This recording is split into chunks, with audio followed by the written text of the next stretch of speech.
শেখ হাসিনা বসে থাকবে না, এই বিষয়টা বিএনপি ভালোভাবেই বুঝতে পেরে বিএনপি ঐক্যের ডাক দিয়েছে।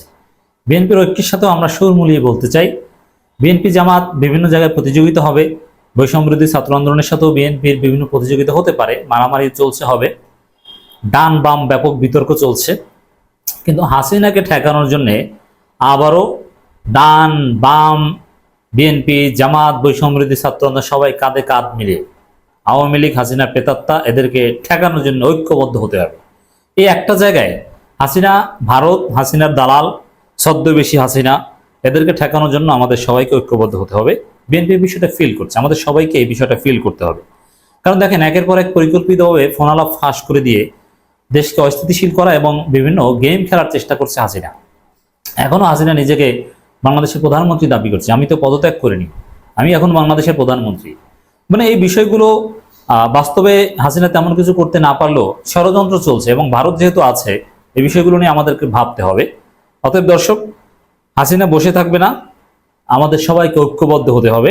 অ্যাটলিস্ট হাসিনা ঠেকাও, আওয়ামী লীগ ঠেকাও, ভারতের দালাল ঠেকাও, এই প্রশ্নে। বাকি বিষয়গুলো নিয়ে আমরা মারামারি করি, ঠিক আছে।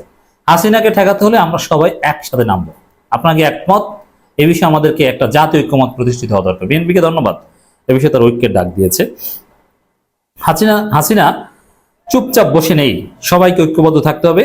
বিএনপির এক স্থায়ী কমিটির সদস্য আহ্বান জানিয়েছে, আসুন আমরা সবাই ঐক্যবদ্ধ হই এবং এই ঐক্য বিএনপি নেতৃত্বে হতে পারে। বিএনপি যেহেতু সবচেয়ে বড় দল, পাড়ায় পাড়ায় মহল্লায় মহল্লায়, গোপালগঞ্জে বিএনপির অঙ্গ সংগঠনের কেন্দ্রীয় নেতাকে আওয়ামী লীগ হত্যা করেছে।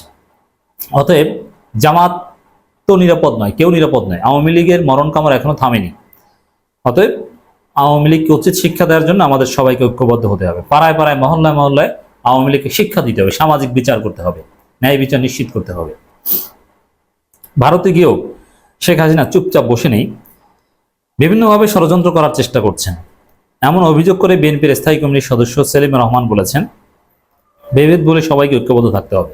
রাইট, বিভেদ থাকলেও এই প্রশ্নে আমাদের ঐক্যবদ্ধ হতে হবে। যেরকম আমরা হাসিনাকে তাড়ানোর ক্ষেত্রে হয়েছি না, ডান বাম বিএনপি জামাত সবাই কাঁধে কাঁধ মিলে, যাত্রাবাড়ি শনি রাখা বিভিন্ন জায়গায় আমরা যুদ্ধ করেছি, আমরা থানায় হামলা করেছি, আমরা অস্ত্র লুটপাট করেছি, আমরা পুলিশকে মেরেছি। এভাবে আমাদের সবাইকে ঐক্যবদ্ধ হতে হবে। দর্শক, হাসিনা যে ভারতে, এই বিষয়টার একটা প্রমাণ সরকারের উচিত উপস্থাপন করা। দুইটা বিষয়, হাসিনা যে পদত্যাগ করেছেন কি করেন এটা ক্লারিফাই করা দরকার সরকারকে। পদত্যাগ করে থাকলে পদত্যাগ পত্র দেখান, উপস্থাপন করুন। আর পদত্যাগ পত্র একটা বানিয়ে দেওয়া সম্ভব, কিন্তু না, বানিয়ে না, অরিজিনাল পদত্যাগ পত্র দেখান। আর যদি পদত্যাগ না করে থাকে তাহলে এই সরকারকে বিপ্লবী সরকার ঘোষণা করেন, দ্রুত সংবিধান বার্তা দিয়ে যেভাবে হোক একটা বৈধ পদ্ধতি তৈরি করুন, নাহলে আন্তর্জাতিক বিভিন্ন চুক্তি বা আন্তর্জাতিক সম্পর্কের ক্ষেত্রে অনেক লেজিটিমেসি ক্রাইসিসে ভুগতে হতে পারে। এবং হাসিনা যে আসলে ভারতে গেছে, দেশের ভিতরে ভারতীয় দূতাবাস বা কোনো সেনাবাহিনীর কোনো গোপন জায়গায় যে আসলে নেই, এই বিষয়টা একটা প্রমাণ উপস্থাপন করা দরকার।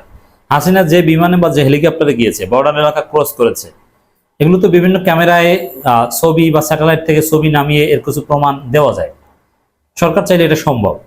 হাসিনা যে আসলে ভারতে গেছে, তার বহনকারী হেলিকপ্টার এই জায়গা কোন জায়গা থেকে স্টার্ট করে, এগুলো সব স্যাটেলাইটের মাধ্যমে বা আমেরিকার কাছেও নিয়ন্ত্রণ ছিল, আমেরিকা উপর থেকে সব ছবি তুলেছে আমরা জানি, তাদের বিভিন্ন সংস্থা। তো এগুলো খুঁজে বের করে আমাদেরকে প্রমাণ দেওয়া হোক যে হাসিনা আসলেই এই জায়গা থেকে এইভাবে এই ঠিক এই সময় বাংলাদেশের বর্ডার ক্রস করে ভারতে গিয়েছেন। কারণ অনেকে বিশ্বাস করছেন, অনেকে বলছেন যে হাসিনা বাংলাদেশের ভিতরেই কোথাও না কোথাও আছে, কোনো দূতাবাসে অথবা সেনাবাহিনীর হেফাজতে। এই জন্য আমাদেরকে বিভ্রান্তি নিরসন করার জন্য সরকারকে প্রমাণ দিতে হবে। আমরা আহ্বান জানাই, দুইটা প্রমাণ চাই, পদত্যাগপত্র এবং হাসিনা কখন কোথায় কোন বর্ডারের কোন জায়গা থেকে আকাশপথে গিয়েছেন, একেবারে ছবি সহ ভিডিও সহ, এটা বের করা কোনো ব্যাপার না, সেটা আমাদেরকে দেখান।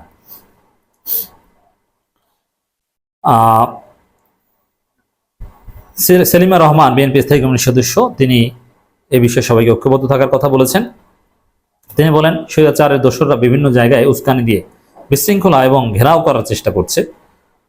ভারত কোনো আগাম সতর্কবার্তা ছাড়াই ফারাক্কাবাদ খুলে দিয়ে উত্তরাঞ্চলে বন্যায় ভাসিয়ে দিয়েছে। প্রতিবেশী এদেশ বিভিন্নভাবে তাদের ষড়যন্ত্র চক্রান্ত অব্যাহত রেখেছে। দর্শক, বিএনপির সব নেতাই এখন ভারতের বিরুদ্ধে বলছে, এটা আমাদের জন্য একটা ইতিবাচক। সবাইকে ভারতের মনে রাখতে হবে, এখনো আমাদের শত্রু ভারত। কারণ আমরা ভারতকে পরাজিত করেছি, ভারত চুপচাপ বসে নেই, পরাজিত শক্তি চুপচাপ বসে নেই, হাসিনাকে নিয়ে ষড়যন্ত্র করে যাচ্ছে।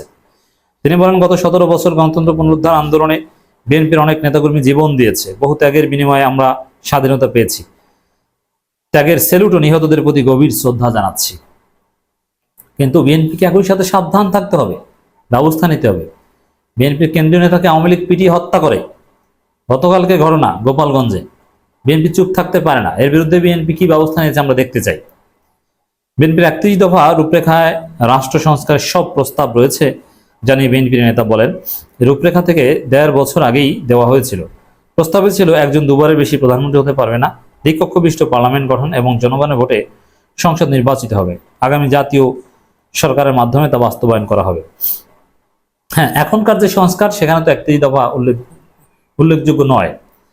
31 দফা বাস্তবায়ন করতে হলে 31 দফাকে নির্বাচনের ম্যানিফেস্টো বানিয়ে বিএনপিকে ক্ষমতায় আসতে হবে, তারপরে করতে হবে। এখন পর্যন্ত সেই পর্যায়ে যায়নি, কিন্তু তার আগে ডক্টর ইউনূস সরকারের কাছে আমাদের প্রত্যাশার জায়গাটা ভিন্ন। তবে বিএনপির সাথে 31 দফা বা নানান বিষয় নিয়ে মতানৈক্য বা ইখতলাফ যাই থাকুক না কেন, আওয়ামী লীগ ঠেকানোর বিষয়ে বিএনপির নেতৃত্বে আমরা সবাই ঐক্যবদ্ধ হতে চাই।